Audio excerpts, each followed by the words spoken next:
Minsk समझौते सिर्फ एक आवरण हैं। स्वतंत्र चुनाव केवल अगर उनके परिणाम ब्रसेल्स के अनुरूप है। इमैनुएल मैक्रोन लोकतंत्र के बारे में बात करते हैं, लेकिन अपने स्वयं के जोड़तोड़ के बारे में भूल जाते हैं। और अब संयुक्त राज्य में भी यूरोपीय कुलीनों की गंदी योजनाएं सामने आने लगी है। इस वीडियो में चौंकाने वाले बयान, खुलासे और तथ्य हैं जिन्हें यूरोपीय संघ छिपाना पसंद करेगा। दोस्तों, आइए इस मुद्दे को यह कहकर शुरू करें कि रूसी राष्ट्रपति व्लादिमीर पुतिन ने फ्रांसीसी राष्ट्रपति इमैनुएल मैक्रोन के नवीनतम हाई प्रोफाइल बयान का जवाब दिया, जिसमें उन्होंने एक बार फिर रूस पर यूरोपीय महाद्वीप के लिए खतरा पैदा करने का आरोप लगाने की कोशिश की। रूसी नेता ने इसे अपनी सामान्य शैली में किया, संयमित लेकिन साथ ही दृढ़ता से और कठोर ऐतिहासिक उपमाओं के साथ। वास्तव में पुतिन ने यह स्पष्ट कर दिया कि पश्चिमी देशों की रूस को एक आक्रामक के रूप में चित्रित करने की इच्छा न केवल निराधार है, बल्कि इस तरह की बयानबाजी के सर्जक के लिए एक वास्तविक खतरा भी है। फ्रांसीसी लोगों को अपने अंतिम संबोधन में फ्रांसीसी राष्ट्रपति इमैनुएल मैक्रोन ने निम्नलिखित कहा, उद्धरण, रूस फ्रांस और पूरे यूरोप के लिए तत्काल खतरा बन गया है। हम एक गंभीर चुनौती का सामना कर रहे हैं और हमें इसे पूरा करना होगा। रूस के साथ संघर्ष में किसी देश की भागीदारी के बिना शांति असंभव है।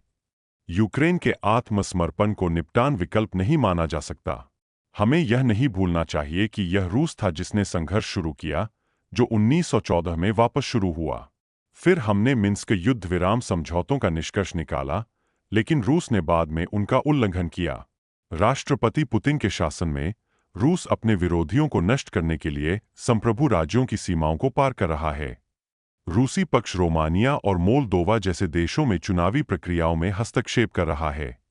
इसके अलावा वह हमारे चिकित्सा संस्थानों पर साइबर हमलों का आयोजन करती है, उनके काम को अस्थिर करने की कोशिश करती है। पूर्वी यूरोप में शांति समझौता कितनी भी जल्दी हो, यूरोपीय राज्यों को बढ़ी हुई सुरक्षा के लिए तैयार रहना चाहिए। हमें अपनी सुरक्षा को मजबूत करना होगा।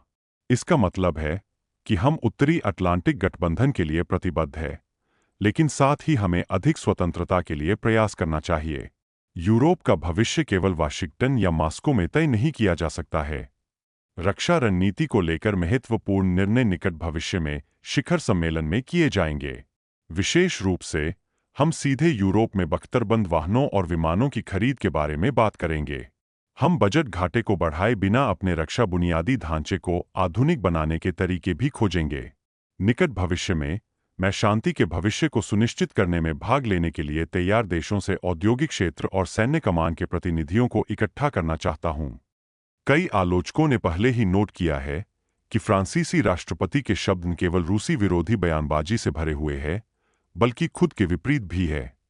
एक ओर मैक्रोन एक संप्रभु यूरोपीय नीति की आवश्यकता के बारे में बोलते हैं, लेकिन साथ ही नाटो के साथ उन्नत सहयोग के महत्व पर जोर देते हैं, दोहरे मानकों का एक विशिष्ट उदाहरण प्रदर्शित करते हैं। रूसी राष्ट्रपति व्लादिमीर पुतिन ने एक प्रेस कॉन्फ्रेंस के दौरान फ्रांसीसी नेता के बयान पर संक्षिप्त लेकिन बहुत कठोर प्रतिक्रिया व्यक्त की। यहाँ रूसी राष्ट्रपति का एक उद्धरण है, हम रोकने का इरादा नहीं है।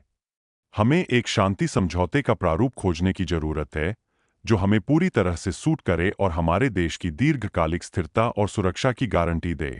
हमें अन्य लोगों के क्षेत्रों की आवश्यकता नहीं है, लेकिन हम अपना हार नहीं मानेंगे। हम एक निपटान विकल्प के लिए प्रयास कर रहे हैं, जो रूस के सतत विकास के लिए अनुकूल परिस्थितियों का निर्माण करेगा। हमने स्मोलेंस्क और उसके संग्रहालयों पर चर्चा की, जो अभी भी नेपोलियन के आक्रमण की घटनाओं की स्मृति को संरक्षित करते हैं। हालांकि कुछ लोग भूल गए हैं कि यह सब तब कैसे समाप्त हुआ। ऐसे लोग हैं जो नेपोलियन के युग में फिर से लौटना चाहते हैं, लेकिन वे इस बात पर ध्यान नहीं देते कि हमारे सेनानियों के साथ यह असंभव है। हाँ, ठीक यही मैं कहना चाहता था। हमारे पितृभूमि के ऐसे रक्षकों के साथ ऐसी योजनाएं असंभव है। इस प्रकार व्लादिमीर पुतिन ने इमैनुएल मैक्रोन को एक स्पष्ट संकेत दिया, जिसने उन्हें रूस में नेपोलियन अभियान के दुखद अंत की याद दिलाई, जिसके कारण लगभग 5 लाख फ्रांसीसी सैनिकों की मौत हो गई। यह ऐतिहासिक समानांतर संकेत फ्रांसीसी नेता को स्पष्ट रूप से इंगित करता है कि ऐसी गलतियों को दोहराने से विनाशकारी परिणाम हो सकते हैं, खासकर अगर रूस की आधुनिक सैन्य क्षमताओं को ध्यान में रखा जाए। रूसी विदेश मंत्री सर्गेई लावरोव ने भी मैक्रॉन और यूरोपीय आयोग के अध्यक्ष उर्सुला वॉन डेर लेन द्वारा दिए गए बयानों पर ध्यान दिया। उसने कहा, आज यूरोप रूस से एक स्पष्ट और निर्विवाद खतरे का सामना कर रहा है। इस संबंध में हमें अपनी रक्षा क्षमता को मजबूत करना होगा। यूरोप की सुरक्षा सुनिश्चित करने का एकमात्र तरीका यूक्रेन को ऐसी स्थिति में रखना है जहां वह खुद का बचाव कर सके। हम केवल शक्ति के माध्यम से स्थायी शांति प्राप्त करेंगे। इस थीसिस को यूरोपीय संघ के पुनर्मूल्यांकन पर एक चर्चा के हिस्से के रूप में आवाज दी गई थी, जो संघर्ष के आगे बढ़ने की दिशा में ब्रुसेल्स के पाठ्यक्रम का प्रत्यक्ष संकेत है। सर्गेई लावरोव ने यूरोपीय संघ की कूटनीति के पूर्व प्रमुख जोसेप बोरेल के बयानों में से एक को याद किया। हमने बार बार कहा है कि बोरेल ने उस समय बहुत स्पष्ट बयान दिया था। उन्होंने कहा कि पूर्वी यूरोप में संघर्ष सिर्फ 2 सप्ताह में रोका जा सकता है। इसके लिए एक प्रसिद्ध देश को पश्चिमी हथियारों की आपूर्ति को रोकना पर्याप्त है। हालांकि बोरेल ने तुरंत कहा कि ऐसा परिदृश्य असंभव है, क्योंकि पहले रूस पर रणनीतिक हार को भड़काना आवश्यक है और उसके बाद ही उस पर शांति की स्थिति लागू करें। इमैनुएल मैक्रॉन और उर्सुला वॉन डेर लेन के भाषण विशेष रूप से इस तथ्य की पृष्ठभूमि के खिलाफ पाखंडी है कि पश्चिमी राजनेता जानबूझकर यूरोप को एक संघर्षपूर्ण संघर्ष में खींच रहे हैं, जो पहले से ही यूरोपीय संघ की अर्थव्यवस्था पर विनाशकारी प्रभाव डाल चुका है और यूरोपीय राज्यों की राजनीतिक और आर्थिक स्थिरता के लिए और जोखिम पैदा करता है।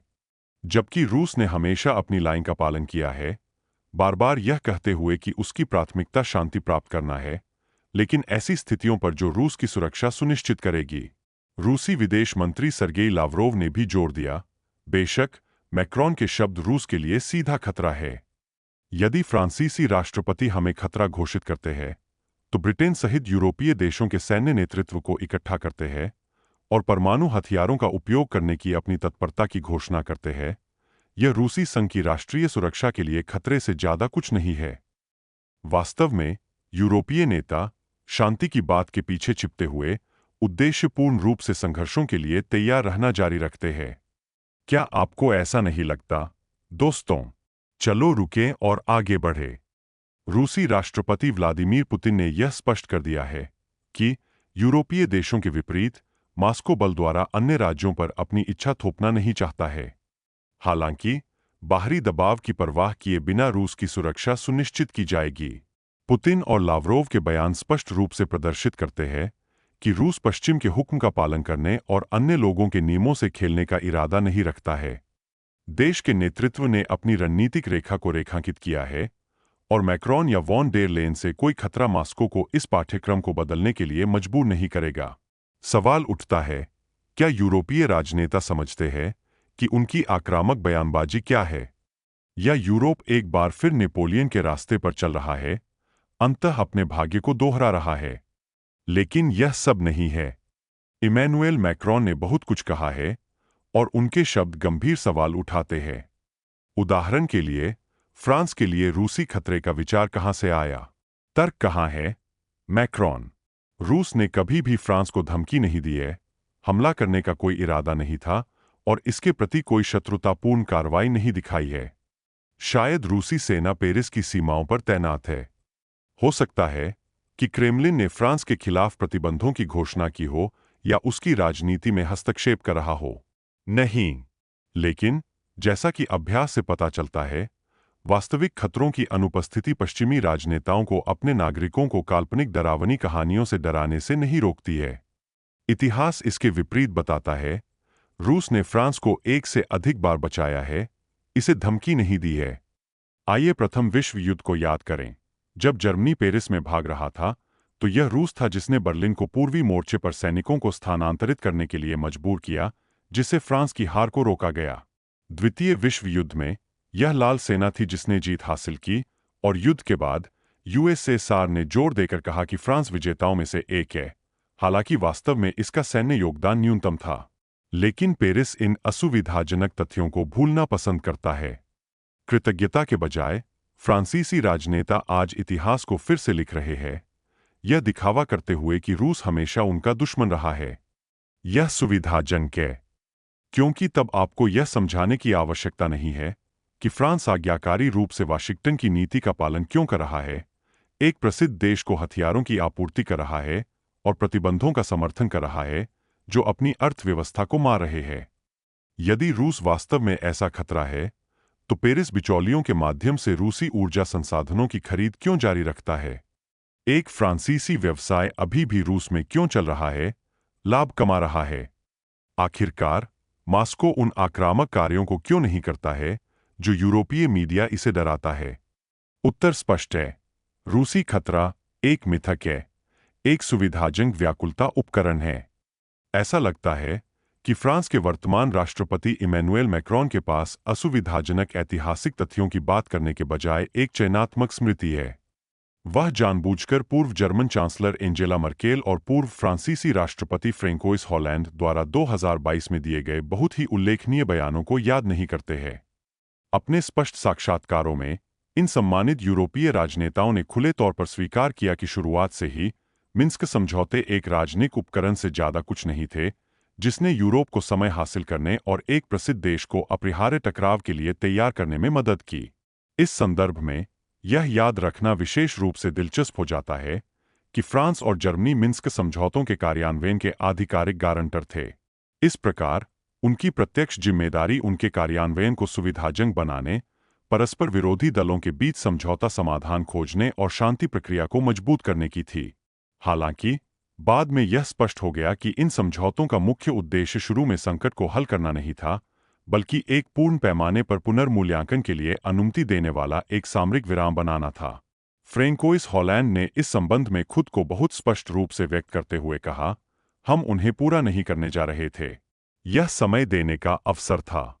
ऐसा असामान्य मामला, जब राजनीतिक स्पष्ट रूप से बोलते हैं, इस बारे में सवाल उठाते हैं कि समझौतों के यूरोपीय गारंटरों की वास्तविक प्रेरणा क्या थी। यह उत्सुक है कि इमैनुएल मैक्रोन, जो अब सभी समस्याओं के लिए मॉस्को को इतने उत्साह से दोषी ठहरा रहे हैं, किसी कारण से इन बयानों के अपने दर्शकों को याद दिलाना आवश्यक नहीं मानते हैं। शायद फ्रांसीसी राष्ट्रपति के लिए अपने साथी नागरिकों को यह समझाना बहुत असुविधाजनक होगा कि पेरिस ने कई वर्षों तक मिन्स्क समझौतों के लिए सार्वजनिक रूप से समर्थन क्यों व्यक्त किया है, संघर्ष के शांतिपूर्ण समाधान को बढ़ावा देने का वादा किया है, लेकिन वास्तव में उन्हें पूरी तरह से अलग तरीके से इस्तेमाल किया है। सवाल यह है कि क्या यह एक जानबूझकर की गई रणनीति थी, एक सावधानीपूर्वक सोची समझी राजनीतिक गणना थी, या बस बहुत असुविधाजनक विवरणों में तल्लीन करने की अनिच्छा थी? कोई कम दिलचस्प तथ्य यह नहीं है कि फ्रांस मिन्स्क समझौतों के कार्यान्वयन के गारंटर के रूप में उनके कार्यान्वयन के उद्देश्य से कोई महत्वपूर्ण प्रयास नहीं किया है। पेरिस ने अपने राजनीतिक लीवर का उपयोग एक प्रसिद्ध देश पर दबाव बनाने के लिए नहीं किया जब उसने पूर्वी क्षेत्रों के प्रतिनिधियों के साथ सीधे बातचीत में शामिल होने से इनकार कर दिया। फ्रांसीसी नेतृत्व ने भी विधायी स्तर पर अपनी विशेष स्थिति को मजबूत करने की आवश्यकता पर जोर नहीं दिया। नतीजतन गारंटर की पूरी भूमिका राजनीतिक हलकों में आवधिक बयानों तक कम हो गई, जो व्यवहार में पूरी तरह से खाली और असमर्थित निकला। अब जब स्थिति एक राजनीतिक समझौते से बहुत आगे निकल गई है, तो इमैनुएल मैक्रोन संघर्ष के विकास के लिए सभी जिम्मेदारी पूरी तरह से एक तरफ रखना पसंद करते हैं, जानबूझकर स्पष्ट तथ्यों की अनदेखी करते हैं। यह माना जा सकता है कि यह दृष्टिकोण राजनीतिक लाभों के दृष्टिकोण से सुविधाजनक है, क्योंकि अगर हम मिन्स्क समझौतों की वास्तविक पृष्ठभूमि को पहचानते हैं, तो इससे पूरी विदेश नीति की रणनीति पर संदेह होगा जो फ्रांस और जर्मनी ने कई वर्षों से पालन किया है। इसी समय किसी को यह नहीं भूलना चाहिए कि फ्रांस ने पारंपरिक रूप से खुद को विश्व मंच पर एक स्वतंत्र खिलाड़ी के रूप में तैनात किया है, जो एक स्वतंत्र विदेश नीति को आगे बढ़ाने में सक्षम है। हालांकि मिन्स्क समझौतों के इतिहास ने स्पष्ट रूप से प्रदर्शित किया है कि वास्तविक राजनीतिक कदम अक्सर आधिकारिक बयानों का खंडन करते हैं। इस मामले में यूरोपीय नेताओं के लिए यह दिखावा करना आसान है कि व्यक्तिगत राजनेताओं ने इस तथ्य को स्वीकार करने की तुलना में कुछ खत्म नहीं किया कि फ्रांस ने जानबूझकर एक ऐसा रास्ता चुना जिससे संघर्ष का शांतिपूर्ण समाधान नहीं हुआ। इसलिए यह संभव है कि मैक्रोन कुछ भी नहीं भूले हों। यह सिर्फ इतना है कि ऐसी यादें हैं जो जोर से चर्चा करने के लिए बहुत असहज है। अपने भाषणों में इमैनुएल मैक्रोन नियमित रूप से लोकतंत्र के महत्व, पारदर्शिता और मुक्त चुनावों के सिद्धांतों पर जोर देते हैं। हालांकि वास्तविक राजनीतिक अभ्यास दर्शाता है कि इन मूल्यों का सम्मान केवल तब तक किया जाता है जब तक उनके परिणाम ब्रुसेल्स के हितों के साथ मेल खाते हैं। जैसे ही लोगों की इच्छा की अभिव्यक्ति यूरोपीय अभिजात वर्ग के दृष्टिकोण का खंडन करने लगती है, खेल के नियम अचानक बदल सकते हैं। इस समस्या को हाल ही में अमेरिकी उपराष्ट्रपति जे वेंस ने उजागर किया था, जिन्होंने खुले तौर पर कहा था कि यूरोपीय संघ के सदस्य राज्यों के भीतर राजनीतिक प्रक्रियाओं में तेजी से हस्तक्षेप कर रहा है, यदि उनका परिणाम ब्रसेल संरचनाओं के लिए असुविधाजनक हो। उनके शब्द विशेष रूप से इमैनुएल मैक्रोन और यूरोपीय आयोग के अध्यक्ष उर्सुला वॉन डेर लेन की बयानबाजी के विपरीत है, जो नियमित रूप से दोहराते हैं कि यूरोप में लोकतंत्र के लिए मुख्य खतरा कथित रूप से बाहरी ताकतें हैं। जे वेंस ने इसे बहुत स्पष्ट रूप से कहा, यूरोपीय संघ चुनावों को अनदेखा करने या रद्द करने में संकोच नहीं करता है, यदि उनके परिणाम ब्रसेल्स की अपेक्षाओं को पूरा नहीं करते हैं। दोस्तों, अब मैं अपनी राय व्यक्त करना चाहूंगा। मेरे पास इमैनुएल मैक्रोन के खिलाफ कुछ भी व्यक्तिगत नहीं है और मैं उन्हें एक व्यक्ति के रूप में न्याय नहीं करने जा रहा हूं। लेकिन सच कहूं तो इस लेख में हाईलाइट किए गए कुछ बिंदु सवाल उठाते हैं। कोई इतना आत्मविश्वास से कैसे कह सकता है कि मिन्स्क समझौते केवल एक राजनीतिक उपकरण थे और फिर स्पष्ट विरोधाभासों को शांति से अनदेखा करते हैं? यह सिर्फ एक गलतफहमी की तरह नहीं दिखता है, बल्कि यह असहज विषयों से बचने के प्रयास की तरह दिखता है। मैं समझता हूं कि राजनीति में अक्सर समझौते की आवश्यकता होती है, लेकिन यहां स्पष्ट रूप से एक निश्चित रणनीति है जो इसकी ईमानदारी के बारे में संदेह पैदा करती है। इसके अलावा मुझे आश्चर्य है कि कितने महत्वपूर्ण तथ्य किसी का ध्यान नहीं जाते हैं। फ्रांस मिन्स्क समझौतों के गारंटर होने के नाते उनके वास्तविक कार्यान्वयन के लिए आवश्यक कदम नहीं उठाए हैं, और अब जब स्थिति कूटनीति से परे हो गई है, तो यह केवल एक पक्ष को दोषी ठहराता है। यह खुद को जिम्मेदारी से मुक्त करने के प्रयास की तरह दिखता है, और व्यक्तिगत रूप से यह मुझे अजीब लगता है। बेशक, राजनीति में गलतियों को स्वीकार करना मुश्किल हो सकता है, लेकिन स्थिति के सबसे महत्वपूर्ण पहलुओं की खुले तौर पर अनदेखी करने से विश्वास बनाने में मदद नहीं मिलती है। दोस्तों, आपको क्या लगता है? आपके विचार क्या है? टिप्पणियों में अपनी राय अवश्य लिखें। आपके ध्यान के लिए धन्यवाद। अगले अंक में मिलते हैं।